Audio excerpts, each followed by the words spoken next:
Subscribe to our YouTube channel and press the bell icon to get the latest updates. We are stepping away from the day's headlines today, like, say, Pegasus or say Afghanistan, and looking at something else. Why? Because one, besides these headlines, there are also other stories making the headlines. And just like these stories, other stories have complexities also, clutter also, which needs to be addressed. In any case, Pegasus is an ongoing story. We might revisit it in a day or two as more names come out. They will keep coming out. So we're looking at two things today, and if I may say this to you, 2.5. Half just in the passing. I will talk about a little bit of cricket, but towards the end. But just that is just because I'm so obsessed with cricket and sport, and so I know are most of you. So first of all, politics. Politics is now changing in our country, and it's a fascinating change. It's a fascinating change whereby I'm making a statement now. I will explain it a bit later. It looks like BJP is going through a process of Congressization or Congressification, and Congress under Rahul and Priyanka is going through a process of BJPization. So you might say, Shekhar Gupta, go get your head examined. Maybe I need to, but maybe you will be convinced by what I'm saying once I give you the reasons, because that is where the most fascinating and the cluttered part of our politics lies right now. So look at what has happened in Punjab. Now there's an article by D.K. Singh, our political editor, published on the print today. You should read that. I will share it with you. He's one of the most astute watchers of politics in the country. And you read his column and you watch his video as well on politics. Now, he says that don't look at what has happened in Punjab in terms of Sidhu versus Amrinder Singh. Don't think about who's won and who's lost. This is more a comment on the Gandhis, on the new generation of Gandhis, that is Rahul and Priyanka. Because what has happened in this case?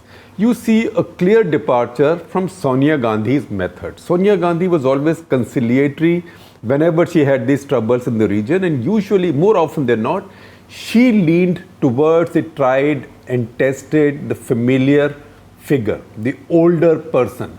And that was also helped along by the fact that Ahmed Patel was around. Ahmed Patel kept it all together. He made sure that the old loyalists, the veterans in the party were respected. They were not sidelined. They were given a lot of deference as well. Rahul and Priyanka are now clearly demonstrating that they don't particularly have it. They are not particularly weighed down by those legacy issues. They are willing to deal with people of their generation in a manner that they deem fit, which means that they have now undertaken a kind of creative destruction in the Congress party. So there is a risk in what is happening in Punjab. They know that there is anti-incumbency under Amrinder Singh. Yet at the same time, opposition is in a disarray. Nobody looks like in a position to be able to win in Punjab. So Congress is still ahead. So if they do have a change in leadership, and if change in leadership of the party, not the chief ministership, and Amrinder Singh accepts it and he and Sidhu fight together, that will be good for the Congress rather than having Sidhu go to the Aam Aadmi party, etc., or just having a mess or a split in the party.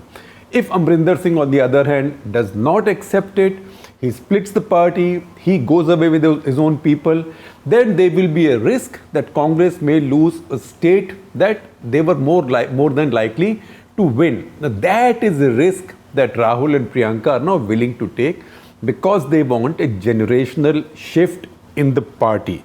Now this is a signal. This is a signal, say, to Ashok Gehlot in Rajasthan. That was what has happened to Amrinder Singh may happen to you, because Rahul and Priyanka are looking at politics going ahead now.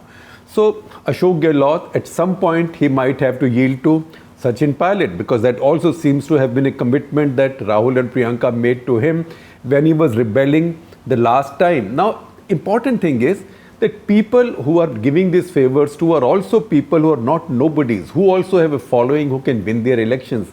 Sidhu as well as Sachin Pilot. So for Ashok Gehlot, it's a warning. He should read the writing on the wall. And being an astute senior politician, I know that he must be doing it. Then similarly, there is a crisis right now in Karnataka Congress. So Siddaramaiah, DK Shiv Kumar are both talking to the High Command. High Command now is Rahul and Priyanka. Again, they are talking. Siddaramaiah is only 72 yet, not yet 73. He's quite fit. Captain Amrinder Singh is 79. So that puts him in a little disadvantage going ahead. So Siddaramaiah also is somebody who's dharti se juda hua politician, who is somebody with his ear to the ground. He has a following. He's a particular caste, an OBC. So he has a lot of that vote bank. So he will not be so easy to push around. But it would seem that the young Gandhis might be more inclined to go with DK Shiv Kumar, although, mind you, he was seen to be somebody close to Ahmed Patel. So this new dynamic is now playing out, and you don't know in the process, they might give us a surprise again in Karnataka, because they have given us surprises before. Look at Kerala, for example. Kerala, in fact, I once did a full Cut the Clutter episode on infighting in the Congress party in Kerala. That's gone on for 4 decades. Endless. What have they done this time? The two old warriors, they've got them out now. So Oman Chandi and Ramesh Chenithala are both out. So they have a new man there, a new leader, Satishan. Nobody had heard of him very much. But the old guard has been turned out. So once again, you see shades of the same method. Then you have the other phenomenon. And then you will know why I say that there is a bit of a BJPization of the Congress going on. Who has been made in charge of the party in Gujarat? It is Hardik Patel. He is an outsider. He was never in the Congress. He was brought in from outside. It looks like right now he is not being given that much importance. So he is an outsider. That shows you the Congress party looked for young talent. They wanted young talent. They wanted a young talented person outside, brought him in, somehow lost interest in him. But still the phenomenon, he is the first to establish this phenomenon of the young Gandhis looking for talent outside, not trusting whatever is available within the party. Then you see Revanth Reddy in Telangana. Who was Revanth Reddy? Revanth Reddy was in ABVP. Young fellow, he was in ABVP. From ABVP, he went to Telugu Desam Party. He's a dyed-in-the-wool old RSS loyalist. But he is now heading the party, the Congress party in Telangana. So once again, you've dumped all the talents that might have been available with you. You've dumped all the seniors who've been with your party, because you can always say, but what have they delivered? We are losing everything in Andhra and almost everything in Telangana anyway.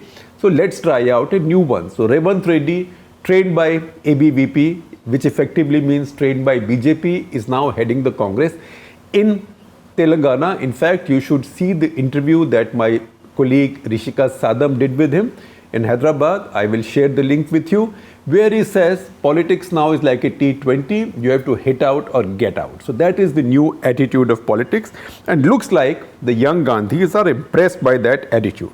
Then Maharashtra, Nana Patole, the Maharashtra Congress chief, who's always controversial and who's always drawing criticism both from NCP and from Shiv Sena. Until 2018, he was in the BJP. He came from the BJP. He is also an import.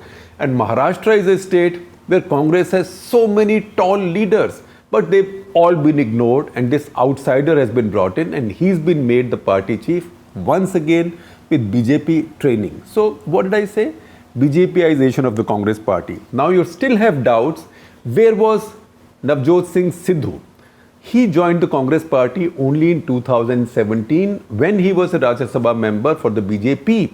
He joined the BJP in 2004. He spent 13 years, 10 and 3, 13 years in the BJP. 13 years in the BJP, came to the Congress. 4th year in the Congress, he's already the party chief in Punjab. So that is how this BJPization is going on. And that is how Rahul and Priyanka are now finding talent wherever they can find it.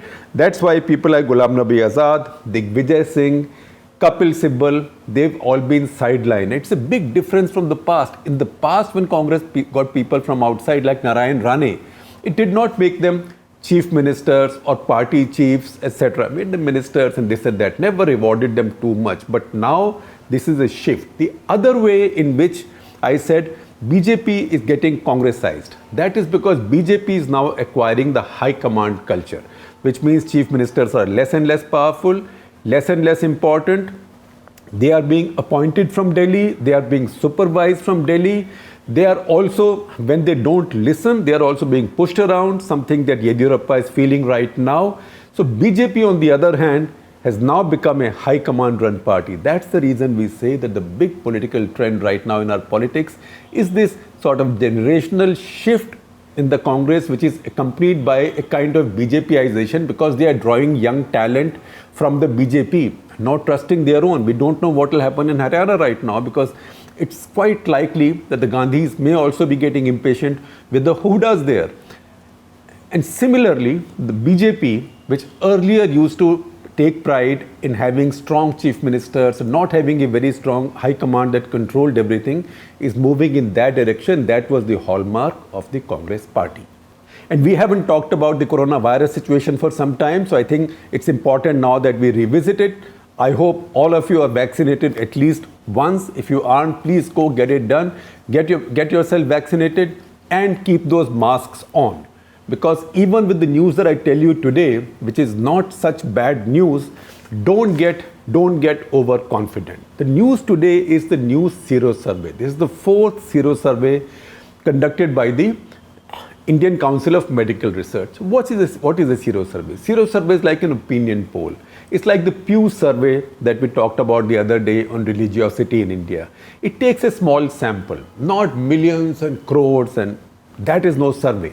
It takes a representative sample, and there is a science to these surveys. For this survey, ICMR has taken across the country in a scientific way 28,975 people whose blood has been drawn to check if they have the COVID antibodies or not.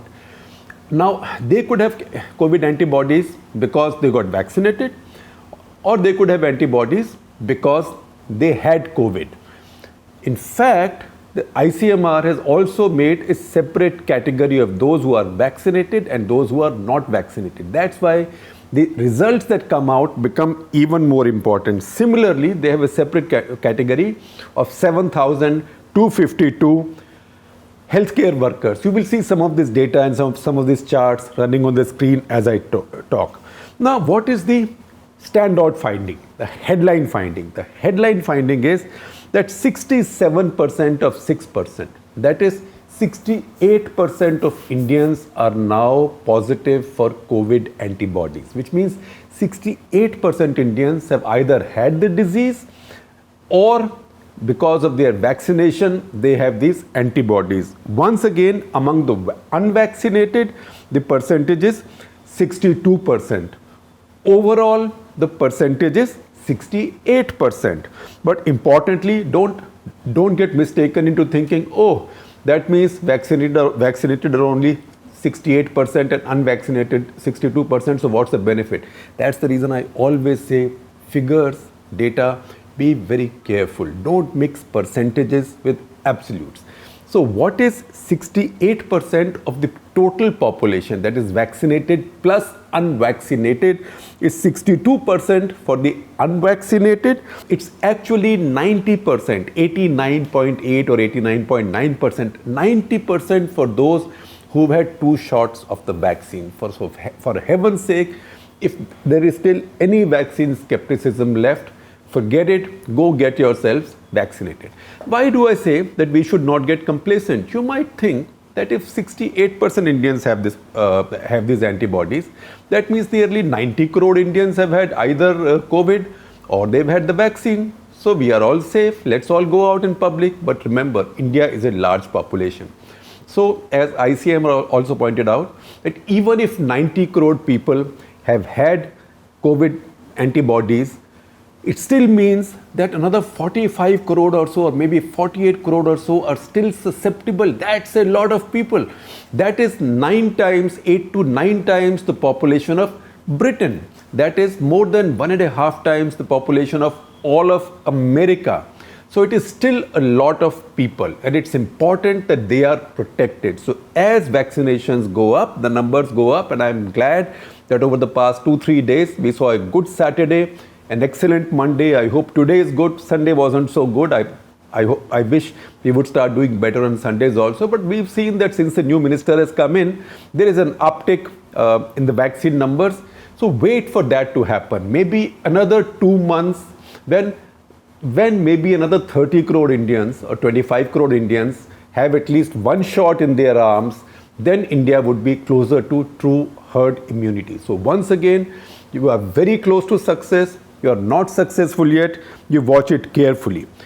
Again, see how vaccines work. Healthcare workers, the data for healthcare workers tells you 86%, nearly 86% have COVID antibodies. And you might say, oh, how come 15% don't have it in spite of the vaccination? So I will tell you a fact that will surprise you. Frankly, it shocks me and disappoints me that even in the universe of healthcare workers for whom vaccination started first, 16 January this year, even among them, about 10% have not got themselves vaccinated. So what do you say to people like that? I would say that for healthcare workers, maybe it's necessary to have a law or have an order that makes it either mandatory for them to get vaccinated, or if they are not vaccinated, they should not be able to come for their jobs. Because if they have vaccine hesitancy, 10 out of 100 is a lot. That is a very disappointing thing. Now, there are other things other conclusions that this data leads to. This is till June 1. Till June 1, India had 2.8 crore confirmed cases through testing, and India is testing quite a bit now. Now, if you look at this data, the seropositivity data, this means that for every case that India caught, India was missing 30 cases. This estimate in the Sero survey in January was at about 23. So from 23, now you've come to missing 30 cases. It also tells you that the Sero survey in first week of January showed a seropositivity of 24.1%. From 24.1 to 68 now. That tells you also the severity of the second wave and the infectivity of the Delta variant. So 30 you missed for one, 2.8 crores detected. That means, and then you have people who are vaccinated. You can say 90 crore people in India, 30 times 2.8 and vaccinated, just round it off to a convenient number. 90 crore odd people already have COVID antibodies, which is very good. But once again, as I told you, it still means 45 crore plus people don't have it. Now, there are two other standout points here. One, that people in the 45-60 age group, now a lot of them are going out to work, etc. Also, they were the ones who got vaccinated first, 45 plus. In that age group, 78% are seropositive. That means your vulnerable populations now are much better protected than before. The other finding, which I think will be very interesting and important for parents and teachers, that children have shown a high degree of seropositivity. In fact, almost as much as the adults, maybe a few percentage points lower. Children, you will see the figures on my screen. It's just a few percentage points lower than the adults. But how come you haven't seen so many children who've fallen sick? So Dr. Bhargava, the head of ICMR, he said that one, children are able to handle these infections much better. They don't get symptomatic as much as adults do. And the second thing, he gave a scientific reason.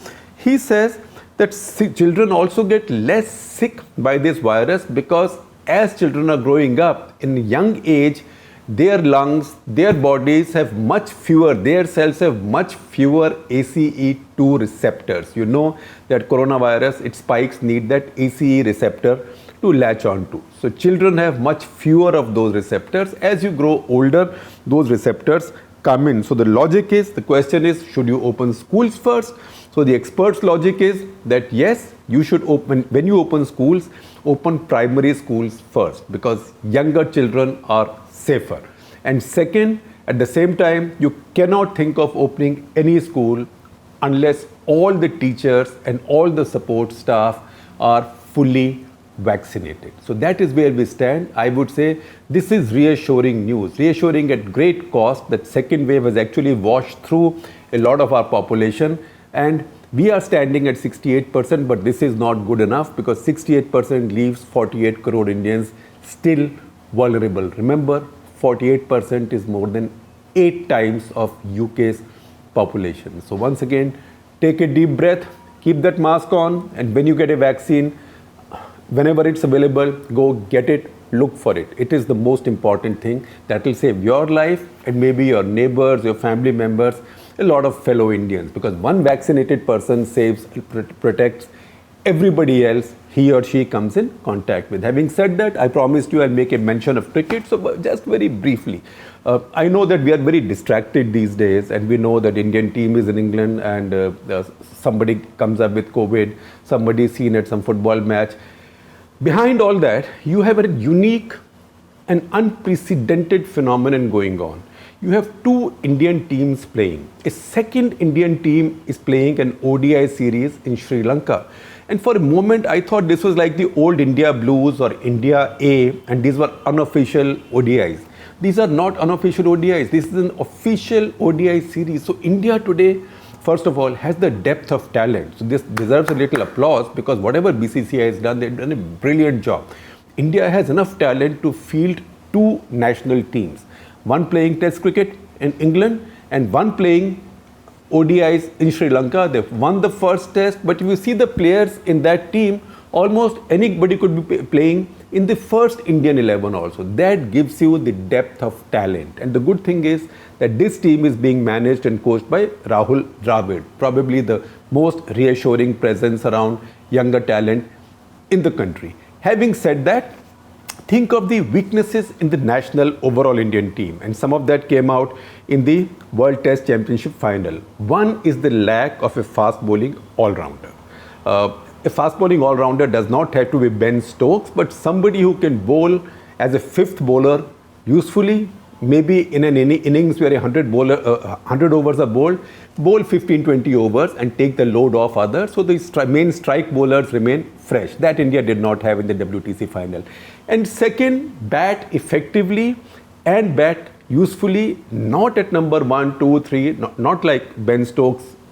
If you get that, that's ideal, but if not that, at least at number 7 after Rishabh Pant, or maybe exchanging places with Rishabh Pant depending on their form. So that person is now playing with the second team in Sri Lanka, and that is Hardik Pandya. So the good thing is that today I was watching the first innings when Sri Lanka batted. He bowled a bunch of overs and he looked okay. So looks like he's getting his bowling back. Similarly, one other thing that we lacked in this WTC final, and we will lack it in the England series also as we go ahead now, the rest of the series will begin, is a genuine swing bowler. Because we have seam bowlers. We don't have so many swing bowlers. We have only one genuine, effective, experienced swing bowler. Others can swing, but experienced swing bowler, that is Bhuvneshwar Kumar. He wasn't available for the WTC final and the test series, but once again, and he's injury prone, he's come back fit now, and he's bowling in these series as well. Now, if you had inserted only these two in that team for the WTC final, the result might have been very different.